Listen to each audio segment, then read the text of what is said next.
Hello everyone, welcome to H K guides. आज हम बात करने जा रहे हैं फ्रांस के एक स्कॉलरशिप प्रोग्राम के बारे में जो इंटरनेशनल स्टूडेंट को जो स्कॉलरशिप की अपॉर्चुनिटी है वो प्रोवाइड कर रहा है। तो वो स्टूडेंट जो फ्रांस से स्टडी करना चाहते हैं अपने डिग्री प्रोग्राम को और चाहते हैं कि उनको स्कॉलरशिप की अपॉर्चुनिटी प्रोवाइड की जाए उनके डिग्री प्रोग्राम के लिए, तो ये फ्रांस का जो स्कॉलरशिप प्रोग्राम है इंटरनेशनल स्टूडेंट को स्कॉलरशिप की अपॉर्चुनिटी प्रोवाइड कर रहा है उनके डिग्री प्रोग्राम के लिए। तो हम डिटेल में बात करने जा रहे हैं कि फ़्रांस का ये कौन सा स्कॉलरशिप प्रोग्राम है, कब तक एप्लीकेशंस को एक्सेप्ट किया जा रहा है और ये जो स्कॉलरशिप प्रोग्राम है ये किन डिग्री लेवल्स के लिए अवेलेबल है और ये स्कॉलरशिप प्रोग्राम जो है स्टूडेंट को क्या बेनिफिट्स प्रोवाइड कर रहा है, इन सब चीज़ों को हम डिस्कस करने जा रहे हैं।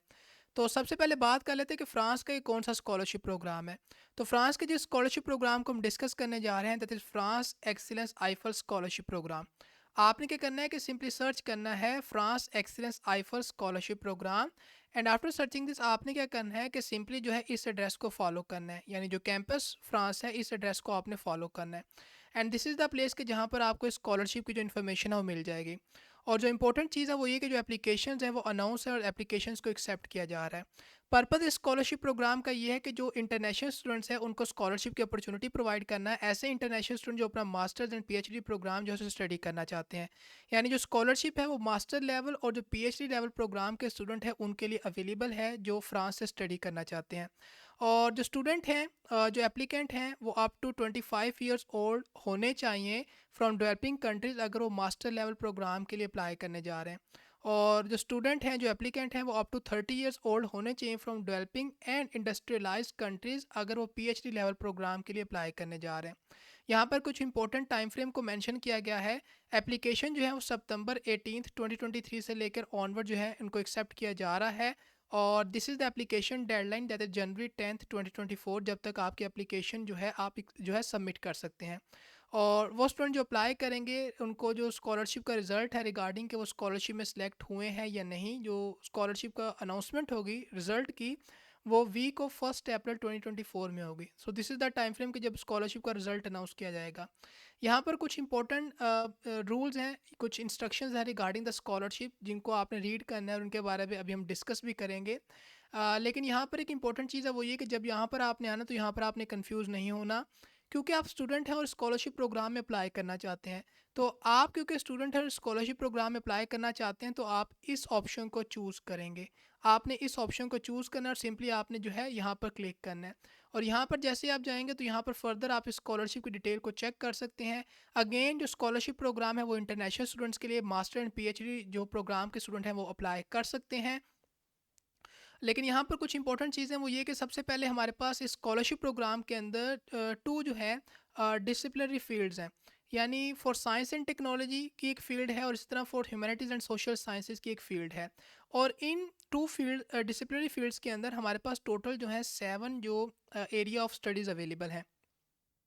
यानी आप बायोलॉजी एंड हेल्थ को स्टडी कर सकते हैं, इकोलॉजिकल ट्रांजिशन को स्टडी कर सकते हैं, मैथमेटिक्स एंड डिजिटल को स्टडी कर सकते हैं, इंजीनियरिंग साइंसेस को स्टडी कर सकते हैं। इसी के साथ साथ जो student history, French language and civilisation को स्टडी करना चाहते हैं वो अप्लाई कर सकते हैं। लॉ एंड पॉलिटिकल साइंस है, इकोनॉमिक्स एंड मैनेजमेंट है।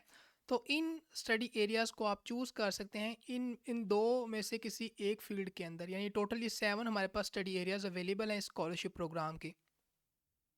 लेवल ऑफ स्टडी की बात की जाए कि कौन किस डिग्री लेवल के स्टूडेंट अप्लाई कर सकते हैं, तो ऐसे स्टूडेंट जो किसी ऐसे कोर्स को चूज़ कर रहे हैं जो मास्टर्स डिग्री की जो है कि इक्विवेलेंट होगा तो वो ऐसे स्टूडेंट एलिजिबल हैं कि अप्लाई कर सकते हैं।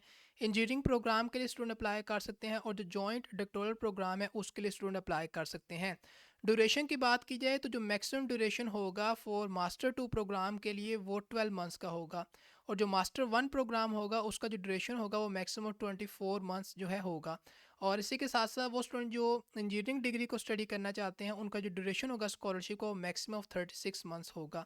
और अगर बात की जाए उन स्टूडेंट्स की जो डॉक्टरेट लेवल प्रोग्राम के लिए अप्लाई करने जा रहे हैं तो उनका जो स्कॉलरशिप का ड्यूरेशन है वो 6 से लेकर 36 मंथ्स तक हो सकता है। बेनिफिट्स की बात की जाए तो वो स्टूडेंट जो मास्टर प्रोग्राम के लिए अप्लाई करने जा रहे हैं वो जो है रिसीव करेंगे monthly allowance of this amount. और इसी के साथ साथ कुछ ये एडिशनल सर्विसेज हैं जो स्टूडेंट को प्रोवाइड की जाएंगी, यानी कुछ एडिशनल बेनिफिट्स हैं just like international transportation, national transportation insurance, housing यानी अकोमोडेशन से रिलेटेड उनको सर्च करने की फैसिलिटी प्रोवाइड की जाएगी, कल्चर एक्टिविटीज़ इन्वॉल्व होंगी, तो ये बेनिफिट स्टूडेंट को प्रोवाइड किए जाएंगे अगर वो मास्टर लेवल प्रोग्राम स्कॉलरशिप में सेलेक्ट हो जाते हैं। और वो स्टूडेंट जो डिक्टोरियल लेवल प्रोग्राम स्कॉलरशिप में अप्लाई करते हैं और उसमें सेलेक्ट हो जाते हैं, तो ऐसे स्टूडेंट मंथली जो है स्टाइपेंड जो है ऑफ दिस अमाउंट उनको प्रोवाइड किया जाएगा। और इसी के साथ साथ अगेन वो सर्विसेज जिसको अभी हमने डिस्कस किया वो सर्विसेज भी स्टूडेंट को प्रोवाइड की जाएंगी। लेकिन यहाँ पर एक इम्पॉर्टेंट बात कि अगर आप एक मास्टर लेवल प्रोग्राम के लिए अप्लाई करने जा रहे हैं या आप डॉक्टरेट लेवल प्रोग्राम के लिए अप्लाई करने जा रहे हैं, तो जो ट्यूशन फ़ी है इन दोनों प्रोग्राम की वो कवर नहीं होगी, यानी सिर्फ आपको यही बेनिफिट्स प्रोवाइड किए जाएंगे। ट्यूशन फ़ी का जो बेनिफिट है वो स्कॉलरशिप के अंदर कवर्ड नहीं है।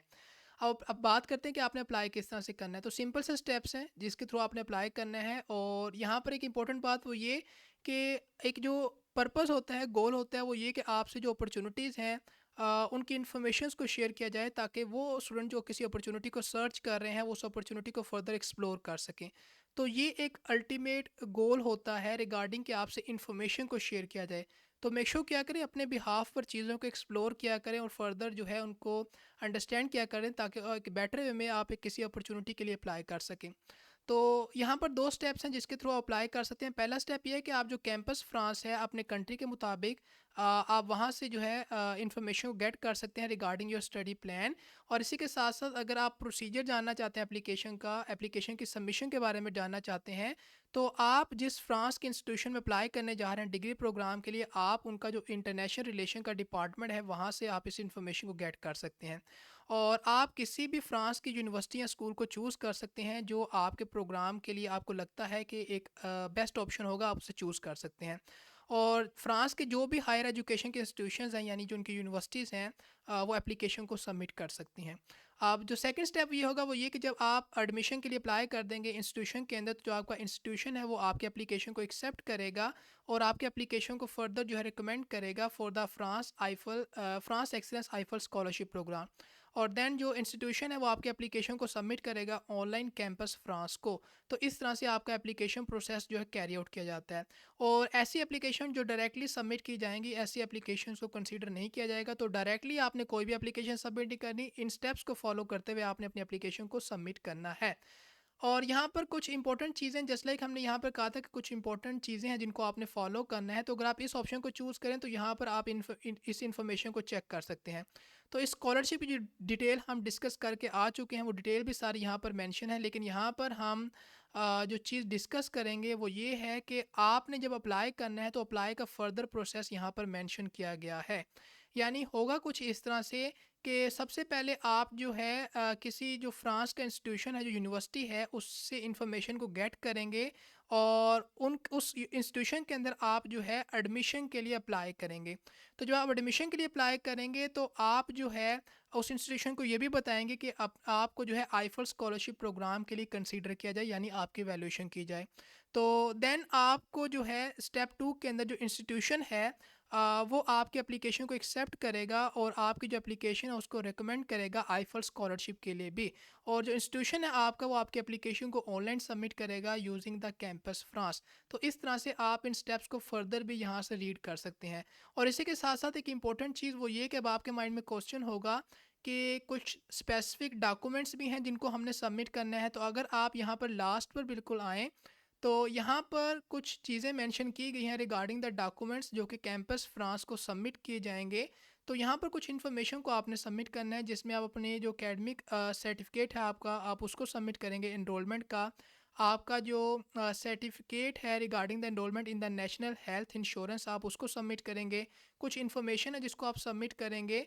तो इस तरह की चीज़ों को आपने सबमिट करना है, तो आप यहाँ से इस इन्फॉर्मेशन को रीड कर सकते हैं। बाकी फर्दर जो इन्फॉर्मेशन आपसे रिक्वायर्ड होंगी इंस्टीट्यूशन की तरफ से, जो डॉक्यूमेंट्स रिक्वायर्ड होंगे, आप उनको भी सबमिट करेंगे। तो आप यहाँ से भी इन गाइडलाइंस को रीड कर सकते हैं और यहाँ पर डिटेल में उन गाइडलाइंस को मेंशन किया गया है जिनको हमने अभी डिस्कस भी किया। तो आई होप सो कि जो आज की अपॉर्चुनिटी थी आपको अच्छी लगी होगी। और अगर आप फ्रांस से स्टडी करना चाहते हैं और एक स्कॉलरशिप की अपॉर्चुनिटी को अवेल करना चाहते हैं, देन फ्रांस जो एक्सीलेंस आईफर स्कॉलरशिप प्रोग्राम है उनकी एप्लीकेशन को एक्सेप्ट किया जा रहा है। और जो डेडलाइन है दैट इज़ जनवरी 10 2024। तो मेक श्योर करें कि अगर आप स्टडी करना चाहते हैं फ्रांस से अपना मास्टर्स या पीएचडी प्रोग्राम एक स्कॉलरशिप के थ्रू, तो आप इस स्कॉलरशिप के लिए अपनी एप्लीकेशन को सबमिट कर सकते हैं। तो अपने बिहाफ पर भी आपने ज़रूर इन्फॉर्मेशन को चेक करना है ताकि आप एक बेटर वे में इस इन्फॉर्मेशन को, इस स्कॉलरशिप को, इस अपॉर्चुनिटी को अंडरस्टैंड कर पाएँ। तो आई होप सो कि जो अपॉर्चुनिटी आपको अच्छी लगी होगी। तो आज के लिए इतना ही, मिलते हैं आपको किसी नई अपॉर्चुनिटी के साथ। So till then take care and good bye.